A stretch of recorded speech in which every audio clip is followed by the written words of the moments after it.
విజయవాడలో శరవేగంగా క్లీనింగ్ ప్రక్రియ కొనసాగుతోంది. ఫైర్ ఇంజన్లతో రోడ్లు, ఇళ్లను శుభ్రం చేస్తున్నారు సిబ్బంది. ఏకంగా 30కి పైగా ఫైర్ ఇంజన్లు రంగంలోకి దిగాయి. ప్రజల ఇళ్లను తామే శుభ్రం చేస్తామని ప్రకటించారు. సో వరద ముంపు తగ్గిన ప్రాంతాల్లో ప్రస్తుతం క్లీనింగ్ అండ్ బ్లీచింగ్ ప్రక్రియ కొనసాగుతోంది.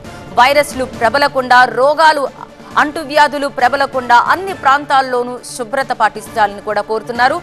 ఆ కార్యక్రమం వారే చేయిస్తామని కూడా ప్రభుత్వం చెప్పింది. సో ప్రస్తుతం ఇళ్లను, రోడ్లను పూర్తిగా క్లీనింగ్ అండ్ బ్లీచింగ్ పనులు మనం చూస్తున్నాం.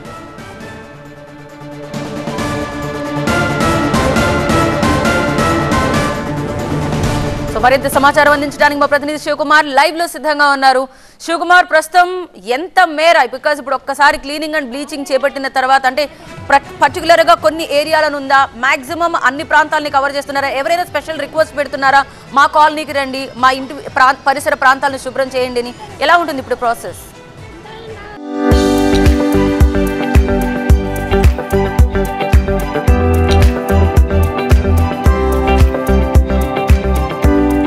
వరదల్లో అల్లాడుతున్న విజయవాడను వర్షం వేడటం లేదు. అర్ధరాత్రి నుంచి కూడా వర్షం అనేది ఎడతెరిపి లేకుండా కురుస్తూ ఉంది. దీంతో లోతట్టు ప్రాంతాల్లోకి మళ్ళీ వరద నీరు వచ్చి చేరుతుంది. ప్రస్తుతం సింగనగర్లోని నందమూరి నగర్ వద్ద ప్రస్తుతం ఇక్కడ ఉన్నటువంటి పరిస్థితిని కూడా చూడొచ్చు. అర్ధరాత్రి నుంచి కూడా ఎడతెరిపి లేకుండా వర్షం కురుస్తూనే ఉంది. ఇప్పటికే బుడమెర్రు ఉధృతికి ఈ ప్రాంతం మొత్తం కూడా మునిగిపోయింది. అయితే వరద అనేది తగ్గుముఖం పట్టడంతో ఇప్పుడిప్పుడే కోలుకుంటున్నటువంటి ఈ సింగినగర్ ప్రాంతాన్ని మళ్ళీ అయితే వర్షం అయితే ముంచెత్తుతూ ఉన్నటువంటి పరిస్థితి. ప్రస్తుతం లోతట్టు ప్రాంతాల్లో ఇంకా వరద అనేది కంటిన్యూ అవుతూ ఉన్నటువంటి పరిస్థితి.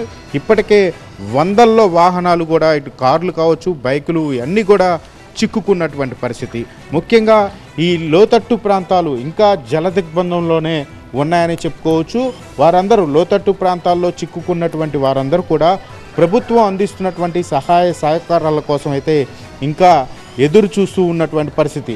లోపల ఉన్నటువంటి వారికి ఇంకా ఆహార పొట్నాలు కానీ ప్రభుత్వం అందిస్తున్నటువంటి సహాయ సౌకర్యాలు అవి కూడా సరిగ్గా అందట్లేదంటూ కూడా ఇక్కడ ఉన్నటువంటి స్థానికులు కూడా వాపోతూ ఉన్నారు. కొంతమంది మహిళలు ఉన్నారు, వారితో మాట్లాడించే ప్రయత్నం చేద్దాం. అమ్మ, అసలు ఏంటి ప్రభుత్వం మీకు అందిస్తున్నటువంటి సౌకర్యాలన్నీ అందుతున్నాయి? ప్రభుత్వం బాగానే మాకు అందిస్తుంది సార్. మరి ఎదర మెయిన్ రోడ్డు మీద వాళ్ళకు అందుతున్నాయి కానీ లోపల ఉన్న అపార్ట్మెంట్లో వాళ్ళకి అందట్లేదు. వాళ్ళు చాలా నీళ్ళల్లో దిగ్బంధం అయ్యి చాలా ఆహారానికి, వాటర్కి ఇబ్బంది పడుతున్నారు. ఈ ప్రభుత్వం వాహనాలు తీసుకొచ్చి అదిగో కుప్పగా పోసి అందిన వాళ్ళకి అందినట్టు ఇచ్చి, అందని వాళ్ళకి లేకోకుండా లోపలికి వెళ్ళకోకుండా ఇక్కడే మెయిన్ రోడ్డు మీదే ఉండి ఆ మెయిన్ రోడ్డు మీదే ఇచ్చుకొని వెళ్ళిపోతున్నారు సార్. మరి లోపల ఉండే వాళ్ళ పరిస్థితి ఏంటండి? మళ్ళా వర్షం వస్తే మరి లోన ఉన్న వాళ్ళు రావడానికి కూడా లేదు. మరి మీరు తీసుకొచ్చే వాళ్ళని కొంచెం చర్యలు తీసుకొని లోపల ఉన్న వాళ్ళకి కూడా ఆహారం అందేటట్టు చేయాలని ప్రభుత్వం వారిని కోరుకుంటున్నానండి. అంటే ఇప్పుడు జిల్లా కలెక్టర్ కూడా మీ వరద ప్రాంతాల్లో తిరుగుతూ ఉన్నారు. మరి కలెక్టర్ దృష్టికి కానీ అధికారుల దృష్టికి కానీ తీసుకెళ్లారా? అది అధికారుల దృష్టికి వెళ్ళే ఉంటుందండి. మరి చంద్రబాబు నాయుడు గారు వచ్చారు ఈ నందమూరి నగరానికి, మరి బోండా ఉమా గారు వచ్చారు, చూసి వరదలో చూసి వెళ్ళారు. నేను ఇక్కడే ఉంటాను, మీకు ఏం పర్వాలేదని చంద్రబాబు నాయుడు గారు చెప్పి వెళ్ళారు. మాకైతే మెయిన్ రోడ్డు మీద ఉన్నాం, సెంటర్లో ఉన్నాం, మాకు చెప్పి వెళ్తున్నారండి. లోన్ ఉన్న వాళ్ళు పిల్ల జల్లతో చాలా ఇబ్బంది పడిపోతున్నారండి. మరి వాళ్ళ పరిస్థితి మరి మీరు ఆలోచించి వాళ్ళకు కూడా ఆహారం అందేటట్టు చేయాలని కోరుకుంటున్నాను. అంటే ఇక్కడ పరిస్థితి చూస్తే ఇంకా లోతట్టు ప్రాంతాలు జల దిగ్బంధంలోనే ఉన్నాయని చెప్పుకోవచ్చు. సహాయక చర్యలు ప్రభుత్వం ఒకవైపు చేపట్టినప్పటికీ కూడా పూర్తి స్థాయిలో అందట్లేదని చెప్పని ఇక్కడ ఉన్నటువంటి స్థానికులు చెప్తూ ఉన్నారు. ఇప్పటికే జిల్లా కలెక్టర్ కూడా మొత్తం ఈ ప్రాంతాన్ని పరిశీలిస్తూ ఉన్నటువంటి పరిస్థితి. మరోవైపు క్లీనింగ్ పనులు ఎక్కడైతే లోతట్టు ప్రాంతాల్లో నుంచి బయటపడినటువంటి ప్రాంతాలు ఏదైతే ఉన్నాయో ఆ ప్రాంతాల్లో క్లీనింగ్ పనులు కూడా ఇప్పటికే ముమ్మరం చేసినటువంటి పరిస్థితి.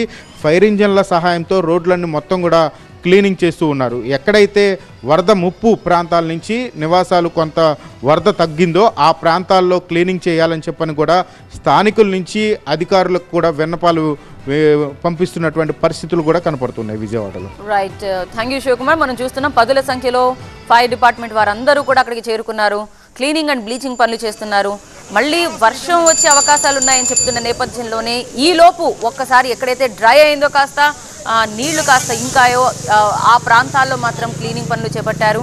సో ప్రస్తుతం ఇంకా వరద ముంపులోనే ఉన్న ప్రాంతాల వారు కూడా ఇంకా గోడు వెళ్ళబోసుకుంటున్నారు. తమ వరకు సహాయానిది ఏమీ అందట్లేదని. మరోపక్క కొన్ని ప్రాంతాలు, కొన్ని ఏరియాలు మాత్రమే ఈ వరద ముంపు నుంచి కాస్త బయటపడ్డాయి.